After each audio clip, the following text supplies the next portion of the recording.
May mga gawain sa ating araw-araw na hindi natin namamalayan na unti-unti tayong nagpapabigat sa sarili.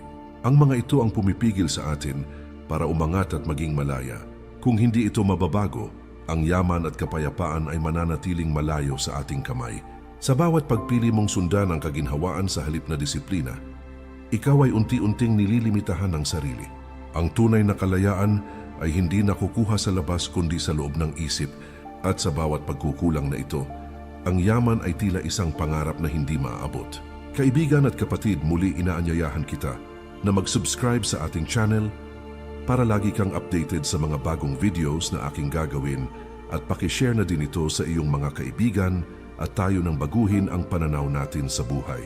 Sa salita ni Marcus Aurelius, ang hindi kayang tiisin ay hindi tunay na pinipili, at ang tunay na pagpili ay nasa loob ng iyong puso. Ang ilan sa atin ay nasasanay sa instant na kasiyahan, ngunit ang tunay na tagumpay ay bunga ng tiyaga at tamang disiplina.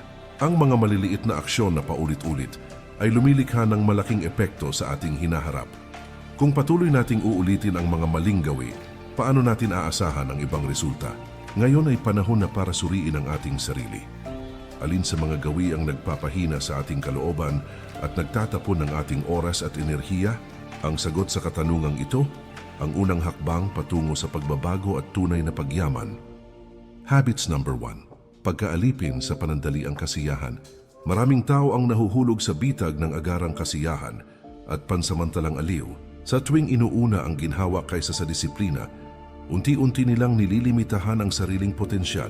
Ang tunay na yaman at kapayapaan ay hindi nakukuha sa sandaling kaligayahan, kundi sa matiyagang paghihintay.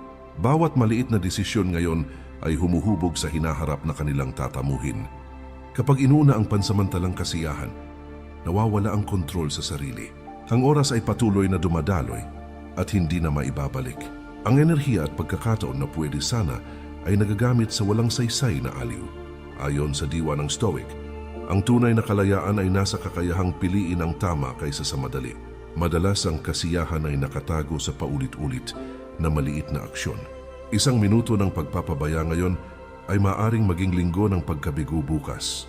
Ang taong hindi marunong mamahala sa sarili ay hindi rin makakahawak ng kanyang yaman. Ang bawat maling desisyon ay tila maliit, ngunit lumalaki at nagiging hadlang sa hinaharap. Ang pagpigil sa agarang kasiyahan ay hindi madali. Kailangan ng disiplina at malinaw na layunin sa buhay. Ngunit ang bawat sakripisyo ay nagbubunga ng kalinawan at lakas ng loob. Ang taong may kontrol sa sarili ay may kapangyarihan sa kanyang kapalaran. Kung nais yumaman at umunlad, simulan sa paghubog ng sariling diwa. Tuklasin kung alin sa mga gawi ang humahadlang sa pag-abot ng potensyal. Alisin ang bisyo ng kaginhawaan at ituon ang lakas sa makabuluhang gawain. Sa ganitong paraan, bawat araw ay hakbang patungo sa tunay na tagumpay. Habits number 2. Pagkaalipin sa takot at kakulangan ng pananampalataya sa sarili. Takot ang lihim na tanikala na pumipigil sa maraming pangarap na maisakatuparan. Kapag pinili mong manatili sa pamilyar at ligtas, nawawala ang pagkakataon na umunlad. Ang tunay na kayamanan ay bunga ng tapang at determinasyon, hindi lamang ng pera. Bawat hakbang na may tapang ay nagbubukas ng pinto sa mas malalim na tagumpay. Kakulangan ng tiwala sa sarili ang naguugat ng pag-aalinlangan sa bawat aksyon. Sa halip na subukan, marami ang napipilitang umatras sa takot sa pagkakamali. Ang enerhiya na pwede sana ay inilalaan sa pagbuo ng yaman ay nauubos sa pangamba. Sabi ni Seneca, ang hindi natutunang pamahalaan ng sarili ay hindi makakamtan ng tunay na kalayaan. Kapag pinapabayaan ng takot, nawawala ang kontrol sa sariling landas. Ang bawat plano at pangarap ay natutulog lamang dahil sa kakulangan ng pananalig sa sarili. Ngunit ang taong may tapang at pananalig ay lumalakad sa landas ng tagumpay. Bawat maliit na aksyon na puno ng tiwala ay nagtutulak palapit sa kayamanan at kapayapaan. Ang pagbabago ay nagsisimula sa pagkilala sa sariling pangamba at limitasyon. Kapag hinamon mo ang takot, nagbubukas ang mundo ng mga oportunidad na dati ay natatakot mong harapin. Disiplina at katatagan ng susi upang mapagtagumpayan ang takot. Bawat araw na lumalaban ka sa pangamba, ay lumalakas ang kakayahang yumaman. Kung nais umunlad at maging malaya, Simulan sa pagtitiwala sa sarili. Harapin ang bawat hamon ng may tapang at determinasyon. Alisin ang pangamba at ituon ang enerhiya sa makabuluhang aksyon. Sa ganitong paraan, ang yaman at kalayaan ay bunga ng sariling pagpili. Habits number 3. Pagkaalipin sa walang patutunguhang pagkilos. Ang buhay ay hindi sumusuko sa mga taong gumugugol ng oras sa walang direksyon. Kapag paulit-ulit ang ginagawa ng walang malinaw na layunin, nawawala ang halaga ng bawat sandali. Ang tunay na kayamanan ay hindi lamang sa material kundi sa may kabuluhang aksyon. Bawat desisyon na walang saysay ay unti-unting kumakain sa potensyal ng kinabukasan. Madalas ang isip ay nahuhulog sa ingay ng palibot at napapabayaan ang sariling landas. Ang walang patutunguhang pagkilos ay parang ilog na umaagos ngunit hindi nakakarating sa dagat kapag hindi kontrolado ang oras at gawa. Nawawala ang pagkakataong bumuo ng yaman at karakter. Sabi ni Epictetus, hindi ang bagay ang nagdudulot ng sakit, kundi ang paghatol natin sa mga bagay. Ang kakulangan ng disiplina sa sariling aksyon ay nagdudulot ng pagkasayang ng oras at lakas. Ang mga oportunidad ay dumarating ngunit hindi natatanggap ng handang isipan. Ang tao na walang malinaw na layunin ay paulit-ulit lang sa parehong pagkakamali. Bawat hakbang na may malinaw na direksyon ay nagtutulak sa iyo patungo sa tunay na tagumpay. Pag-unawa sa halaga ng bawat sandali ay simula ng pagbabago. Kapag itinakda ang layunin at sinuportahan ng disiplina, ang maliit na hakbang ay lumalaki at nagbubunga. Ang mga aksyon na may kabuluhan ay hindi lamang nagpapalapit sa kayamanan kundi sa kapayapaan ng isip. Bawat araw na may malinaw na direksyon ay hakbang patungo sa kontrol sa sariling kapalaran. Kung nais makamit ang tagumpay, simulan sa malinaw na layunin at may disiplina sa aksyon. Ilagay ang enerhiya sa makabuluhang gawain at iwasan ang paulit-ulit na walang saysay na kilos. Harapin ang bawat araw na may determinasyon at planong tiyak. Sa ganitong paraan, ang yaman at kalayaan ay magiging bunga ng bawat tamang desisyon. Habits number 4. Pagkaalipin sa pagkukumpara sa iba. Ang bawat paghahambing sa buhay ng ibang tao ay nagdudulot ng panloob na kaguluhan. Kapag inuuna ang tagumpay ng iba kaysa sariling pagunlad, nawawala ang tunay na halaga ng sariling gawa. Ang yaman at kapayapaan ay nagmumula sa pagtutok sa sariling landas, hindi sa labanan ng paghahambing. Bawat paghahambing ay tila pabigat na humahadlang sa paglago ng kalooban. Madalas ang inggit ay nagiging lihim na tanikala sa isip at puso. Ang enerhiya na pwede sana ay inilaan sa sariling pagpapabuti ay nauubos sa pagnanasa sa tagumpay ng iba. Kapag patuloy na inihahambing ang sarili sa iba, ang kalayaan ay nagiging mailap. Sabi ni Marcus Aurelius, hindi ang tao kundi ang kanyang paghatol ang nagpapahirap sa kanya. Ang kakulangan ng sariling pamantayan ay nagdudulot ng patuloy na pagkabigo. Kapag ang sukatan ng tagumpay ay nakabase sa iba, hindi mo makikita ang sariling potensyal. Ngunit ang taong may disiplina at focus sa sariling landas ay lumalakas at yumayaman sa loob at labas. Bawat hakbang sa sariling layunin ay nagtutulak sa iyo patungo sa tunay na kalayaan. Ang pagtutok sa sarili kaysa sa iba ay simula ng matibay na pag-unlad. Kapag pinagyaman ang sariling kakayahan at talento, hindi na kailangan ang paghahambing. Ang bawat aksyon na may personal na layunin ay nagbubunga ng yaman at kapayapaan. Ang bawat araw na ginugol sa sariling paglago ay hakbang patungo sa tunay na tagumpay. Kung nais umunlad at maging malaya, ituon ang enerhiya sa sariling landas. Alisin ang inggit at ang paulit-ulit na paghahambing sa iba. Harapin ang bawat hakbang nang may pananalig sa sariling kakayahan at disiplina. Sa ganitong paraan, ang yaman at kapayapaan ay bunga ng sariling pagpili at focus. Habits number 5. Pagkaalipin sa walang disiplina sa pananalapi. Ang kawalan ng kontrol sa sariling pera ay parang paglalakad sa dilim ng walang gabay. Kapag inuuna ang agarang kasiyahan kaysa tamang pamamahala ng yaman, nawawala ang pagkakataon na yumaman. Ang tunay na kayamanan ay bunga ng tamang desisyon at disiplinadong pamumuhay, hindi sa pansamantalang aliw. Bawat maling paggastos ay unti-unting nagpapalayo sa iyo sa kalayaan at seguridad sa hinaharap. Madalas, ang impulsibong pagbili at walang planong paggasta ay nagiging lihim na hadlang sa tagumpay. Ang pera na pwede sana ay inilalaan sa makabuluhang bagay ay nauubos sa walang saysay na luho. Kapag walang disiplina sa pananalapi, ang yaman ay mananatiling pangarap lamang. Sabi ni Seneca, hindi ang tagumpay ang sukatan ng yaman kundi ang wastong paggamit ng sarili at kayamanan. Ang kakulangan ng plano at kontrol sa pera ay nagdudulot ng stress at kawalan ng kalayaan. Kapag inuuna ang pansamantalang kasiyahan kaysa sa matagalang benepisyo, ang hinaharap ay nagiging mahirap.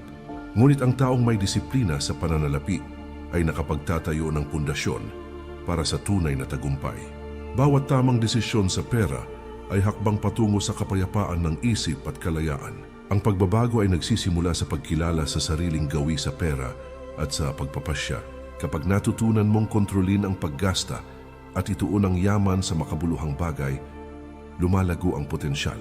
Ang disiplina sa pananalapi ay hindi lamang nagbibigay ng kayamanan, kundi ng kapayapaan sa puso at isip. Bawat araw na may tamang pamamahala sa yaman ay hakbang patungo sa kalayaan at tagumpay. Kung nais yumaman at maging malaya, simulan sa disiplina sa pananalapi. Ituon ang enerhiya sa matalinong pamumuhunan at tamang paggasta. Iwasan ang impulsibong desisyon at pansamantalang kasiyahan. Sa ganitong paraan, ang yaman at kapayapaan ay bunga ng sariling pagpili at tamang pamamahala. Habits number 6. Pagkaalipin sa pagpapaliban o procrastination. Ang pagpapaliban ng mahahalagang gawain ay nagiging hadlang sa pag-unlad at yaman. Kapag inuna ang aliw o komportabling pahinga kaysa aksyon, nawawala ang pagkakataon. Ang oras ay patuloy na dumadaloy at hindi na maibabalik. Kaya bawat naantalang hakbang ay nawala na. Ang disiplina sa oras at aksyon ay pundasyon ng tunay na tagumpay. Kapag palaging ipinagpapaliban ang trabaho o proyekto, lumalaki ang stress at pasanin sa hinaharap. Ang pagkakataon na pwede sana ay nailaan sa produktibong gawain ay nauubos sa walang saysay na oras. Ang tao na may kontrol sa sariling oras ay may kapangyarihan sa kanyang buhay at kinabukasan. Sabi ni Epictetus, hindi sa mga pangyayari kundi sa ating tugon sa kanila nakasalalay ang kapayapaan ng isip. Madalas ang pag-aantala ay dulot ng takot sa kabiguan o kakulangan sa disiplina. Ngunit ang pagharap sa mahahalagang gawain agad-agad ay nagbubunga ng kalinawan at kumpiyansa. Bawat araw na ginugol sa aksyon ay hakbang patungo sa makabuluhang tagumpay. Ang pagpapaliban ay lihim na kalaban ng kayamanan at kalayaan. Ang pagkontrol sa sarili at sa oras ay susi upang mapagtagumpayan ang procrastination. Kapag natutunan mong harapin ang bawat responsibilidad sa tamang oras, lumalaki ang kakayahan at yaman. Ang disiplina at determinasyon ay hindi lamang nagbubunga ng pera kundi ng kapayapaan ng isip. Bawat tamang hakbang na hindi ipinagpaliban ay hakbang patungo sa tunay na tagumpay. Kung nais yumaman at umunlad, simulan sa pag-aaksyon sa tamang oras. Ituon ang lakas at atensyon sa mga gawaing may halaga. Iwasan ang pagpapaliban at pansamantalang aliw. Sa ganitong paraan, ang yaman at kapayapaan ay bunga ng disiplina at tamang pamamahala ng oras. Habits number 7. Pagkaalipin sa negatibong pag-iisip at pagkabahalang walang patutunguhan. Ang palaisipan ng isip na paulit-ulit na nag-aalala ay nagiging sanhi ng pagbagal ng pag-unlad. Kapag inuuna ang takot at pangamba kaysa malinaw na pag-iisip at aksyon, nawawala ang oportunidad. Ang yaman at tagumpay ay bunga ng focus at positibong aksyon, hindi ng walang katapusang pag-aalala. Bawat negatibong iniisip ay pabigat na hadlang sa paglago ng kalooban at buhay. Madalas ang labis na pag-iisip sa mga maaring mangyari ay nagdudulot ng hindi kinakailangang stress. Ang oras at enerhiya na pwede sana ay inilaan sa produktibong gawain ay nauubos sa walang saysay na pangamba. Sabi ni Marcus Aurelius, ang galit at takot ay sariling pagpili, hindi kontrolado ng panlabas na pangyayari. Kapag nakontrol mo ang isip, nakokontrol mo ang iyong kapalaran. Ang kakulangan sa kontrol ng iniisip ay nagdudulot ng kawalang tatag at pag-aalinlangan. Ngunit ang tao na may disiplina sa pag-iisip ay lumalakas sa bawat hamon at oportunidad. Ang positibong aksyon at malinaw na isip ay nagbubunga ng kayamanan at kapayapaan ng puso. Bawat araw na pinipili mong mamuhay nang may kontrol sa isip ay hakbang patungo sa tunay na tagumpay. Ang pagbabago ay nagsisimula sa pag-aaral na harapin ang isip at emosyon. Kapag natutunan mong iwasan ang negatibong spiral at ituon ang atensyon sa aksyon, lumalakas ang kakayahan. Disiplina sa isip ay kasangkapang nagbibigay ng kapayapaan at tagumpay sa buhay. Bawat tamang desisyon sa pag-iisip ay hakbang patungo sa kalayaan at yaman. Kung nais yumaman at umunlad, simulan sa pagkontrol ng sariling pag-iisip. Harapin ang hamon ng may malinaw at positibong pananaw. Iwasan ang walang patutunguhang pag-aalala at negatibong iniisip. Sa ganitong paraan, ang yaman at kapayapaan ay bunga ng tamang mindset at disiplina. Habits number 8. Pagkaalipin sa kawalang pasensya at instant gratification. Ang kakulangan ng pasensya ay lihim na hadlang sa tunay na tagumpay at kayamanan. Kapag inuuna ang agarang kasiyahan kaysa maingat at matiyagang aksyon, nawawala ang oportunidad na umunlad. Ang tunay na yaman ay bunga ng tiyaga at tamang pagpapasya, hindi pansamantalang aliw. Bawat impulsibong desisyon ay unti-unting nagpapalayo sa layunin at kapayapaan. Madalas ang paghahangad ng instant gratification ay nagdudulot ng paulit-ulit na pagkakamali. Ang enerhiya at oras na pwede sana ay inilaan sa makabuluhang aksyon ay nauubos sa pansamantalang aliw kapag natutunan mong maghintay at maglaan ng panahon sa tamang hakbang. Lumalaki ang oportunidad at tagumpay. Sabi ni Seneca, hindi ang bilis kundi ang katatagan ng nagdudulot ng tunay na tagumpay. Ang kawalang pasensya ay nagdudulot ng impulsibong paggastos at maling desisyon. Ngunit ang tao na may tiyaga at disiplina ay nakakaipon ng yaman at kapayapaan ng isip. Bawat hakbang na may maingat na plano ay nagtutulak sa iyo patungo sa tunay na tagumpay. Ang pasensya ay pundasyon ng bawat matagumpay at makabuluhang aksyon. Ang pagbabago ay nagsisimula sa paghubog ng kakayahang maghintay at maglaan ng panahon sa tamang hakbang. Kapag natutunan mong palaging ituon ang enerhiya sa long-term goals, lumalago ang kayamanan at kalayaan. Disiplina at tiyaga ang kasangkapang magdadala sa iyo sa tagumpay at kapayapaan. Bawat araw na may tamang timing at pasensya ay hakbang patungo sa tunay na yaman. Kung nais yumaman at umunlad, simulan sa pagtutok sa long-term at tamang hakbang. Iwasan ang agarang kasiyahan at impulsibong desisyon, maglaan ng panahon at disiplina sa bawat aksyon. Sa ganitong paraan, ang yaman at kapayapaan ay bunga ng tiyaga at matalinong pamamahala ng sarili. Hindi mo na kailangang hintayin ang bukas para baguhin ang iyong buhay. Ang bawat desisyon at aksyon mo ngayon ay may kapangyarihang hubugin ang iyong kinabukasan. Kung patuloy mong susundin ang mga habits na nagpapahirap sa iyo, mananatili ka sa parehong lugar. Ngunit kapag pinili mong humarap sa takot, disiplina at tiyaga, bubuksan mo ang pinto sa tunay na yaman at kalayaan. Alalahanin, ang pagbabago ay hindi laging madali, ngunit ito ay simula ng iyong tunay na lakas. Ang yaman ay hindi lamang pera, kundi kapayapaan ng isip at kakayahang kontrolin ang sarili. Ang bawat araw na ginugol mo sa tamang aksyon ay hakbang patungo sa buhay na puno ng pagkakataon at tagumpay. Kung pipiliin mong manatiling walang aksyon, mananatili ring malayo ang pagyaman sa iyong kamay. Muli kaibigan, iniimbitahan kita na mag-subscribe sa ating channel para lagi kang updated sa mga bagong videos na aking gagawin. Paki-like na din ito at share sa iyong mga kaibigan at tuklasin natin kung paano umasenso sa buhay. Huwag hayaang ang takot, kawalan ng disiplina o pansamantalang kasiyahan ang magdikta sa iyong kapalaran. Ang tunay na pagbabago ay nagsisimula sa puso at isip mo. Sa bawat maliit na desisyon na may tamang layunin, buksan mo ang mata at isip, harapin ang mga hamon, at simulan ang pagyakap sa potensyal na matagal mo nang hinahangad. Ang tagumpay ay hindi sa isang araw dumarating, kundi sa patuloy at matibay na pagpili ng tamang aksyon. Ang kayamanan at kalayaan ay bunga ng pagpipigil sa sarili, tamang pamamahala ng oras, at malinaw na layunin sa bawat hakbang. Kapag pinili mong umusad ng may disiplina, tiwala sa sarili at pasensya, walang limitasyon ang maaabot mo. Ito ang panahon upang iwan ang nakaraan at yakapin ang bagong landas na patungo sa tunay na pagyaman at kapayapaan ng isip. Maraming salamat po. Mag-ingat po tayo palagi at kay Lord palagi ang papuri.